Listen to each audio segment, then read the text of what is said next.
Imagine starting a business with just $500, a sewing machine, and no experience. No investors, no fancy office, no industry connections. And yet, within a decade, you're standing toe-to-toe with Nike and Adidas, brands with decades of dominance and billions in resources. This isn't a fairy tale. This is the story of Gymshark, a company that grew from a teenager's bedroom in England into a $6.5 billion powerhouse, rewriting the rules of sportswear and proving that in the era of the internet, a good idea, relentless work, and smart marketing can beat the biggest names in the game.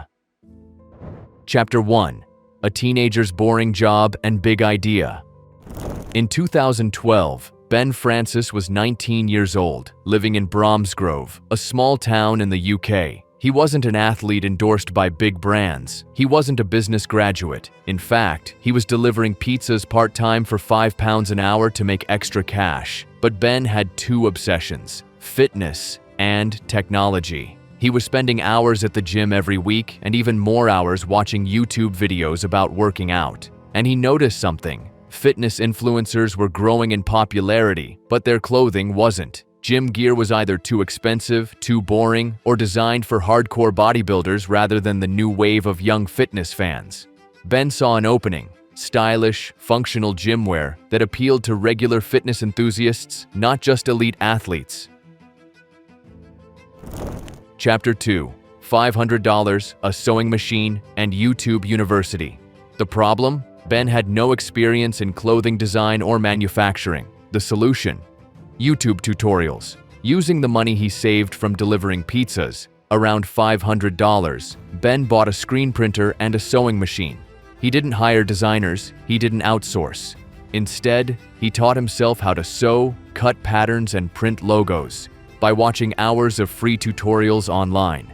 In his bedroom, he began making the first pieces of Gymshark apparel. Sleeveless gym vests, hoodies, and fitted tracksuits inspired by what he and his friends actually wanted to wear. He personally packaged and shipped every order, often staying up until 2 or 3 a.m. before heading to university the next morning. This wasn't just a side hustle, it was an obsession.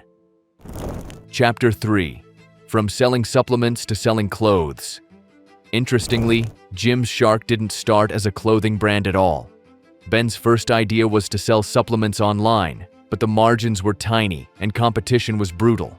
So he pivoted. He realized that clothing had something supplements didn't. It could be worn, photographed, and shown off. Clothing could travel in the digital world. By focusing on apparel, he could create something people would not only buy, but proudly post on Instagram. And that's where the real magic began. Chapter 4. The First Breakthrough. Body Power Expo, 2013.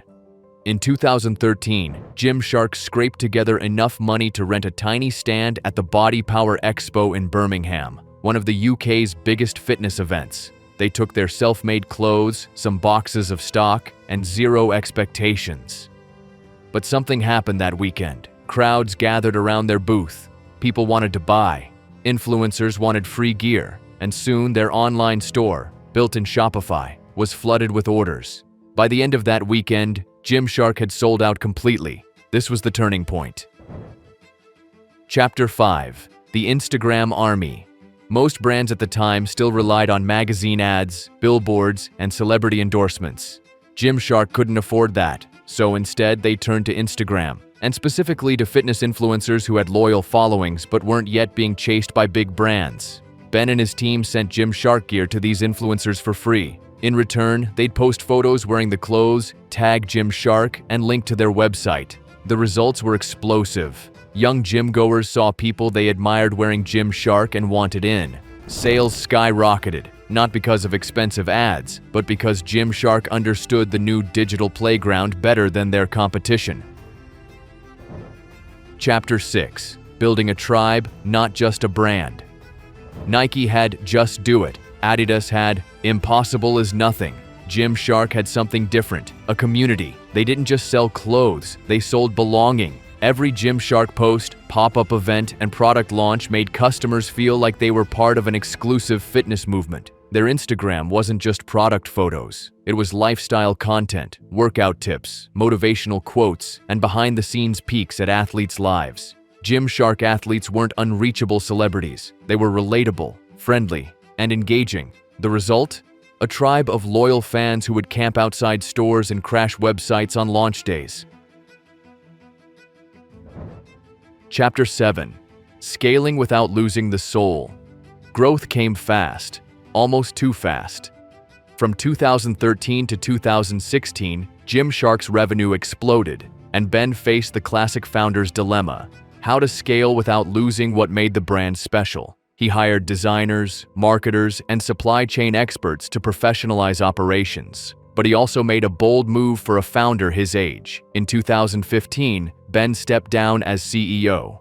Why? Because he knew his strength was vision, not operations. He brought in experienced leaders to run the business side while he focused on brand and community. This decision, rare for young entrepreneurs, ensured Gymshark didn't collapse under its own success. Chapter 8. The D2C Revolution. While Nike and Adidas relied heavily on wholesale and retail partners, Gymshark stuck to a direct-to-consumer model. By selling exclusively through their website, they controlled the customer experience, kept prices competitive, and gathered valuable data on buying habits. This meant they could drop new collections without middlemen, create limited edition hype releases, and use scarcity to fuel demand. Similar to what streetwear brands like Supreme were doing. It wasn't just selling gym clothes, it was creating events around product launches. Chapter 9. Going Global. By 2018, Gymshark wasn't just a UK success story. The US became their biggest market thanks to the same influencer strategy that worked at home. They sponsored American fitness YouTubers, sent products to Instagram stars, and hosted pop-up events in cities like Los Angeles and New York. The formula was simple but powerful. Find the right influencers. Build hype around drops. Sell out online. They weren't trying to compete with Nike on TV ads or Olympic sponsorships. They were building a new lane entirely. Chapter 10. Weathering the Storm. Like all fast-growing companies, Gymshark faced challenges. There were supply chain delays, website crashes, and intense competition from copycat brands. But the biggest test came in 2020 when the pandemic hit. Gyms closed worldwide. A disaster for a gym apparel company, right? Wrong. Gymshark pivoted to promoting home workouts, live training sessions, and mental health awareness. Sales didn't just survive. They grew as people bought more comfortable athletic wear for working out at home. This adaptability showed that Gymshark was more than just a trend. It was a lifestyle brand. Chapter 11. The $6.5 billion valuation in 2020, U.S. investment firm General Atlantic acquired a 21% stake in Gymshark, valuing the company at $1.45 billion. But that was just the start. By 2023, Gymshark's continued growth, expanding product lines, and global reach pushed its estimated valuation to $6.5 billion. Not bad for a company that started with $500 and a sewing machine. Chapter 12. How they challenged Nike and Adidas. Gymshark didn't beat Nike and Adidas at their own game. It created a new one. While the giants were focused on legacy marketing and massive athlete endorsements, Gymshark leveraged influencer marketing before it was mainstream, sold directly to consumers instead of relying on retailers, created scarcity and hype around launches like streetwear brands, built a community-first identity that made customers feel like insiders. Nike and Adidas have tried to catch up with their own influencer campaigns, but Gymshark still owns the authenticity card. Chapter 13. Lessons from the Gymshark Playbook. Gymshark's story offers some powerful takeaways for entrepreneurs. 1. Start small, but start now. You don't need millions to begin. 2. Learn what you don't know. Free resources like YouTube can teach you the skills you lack. 3. Community beats customers. Build a tribe that believes in your brand. 4. Play the platforms. Go where attention is cheap and organic. 5. Be ready to pivot. What starts as supplements might become clothing.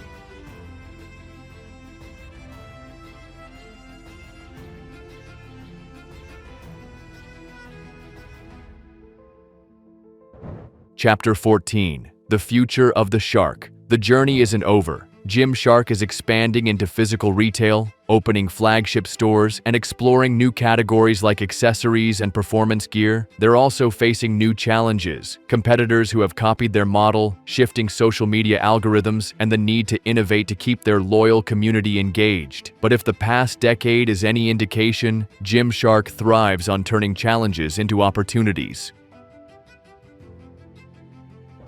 From a teenager sewing gym clothes in his bedroom to a global brand worth billions, Gymshark's rise is proof that the playing field has changed. In the old world, you needed factories, investors, and celebrity endorsements to take on giants like Nike and Adidas. In the new world, you need a clear vision, relentless execution, and the ability to build a community that believes in you. Ben Francis didn't just create a sportswear brand, he created a movement. And that movement, born from $500 and a dream, is still growing, one shark bite at a time.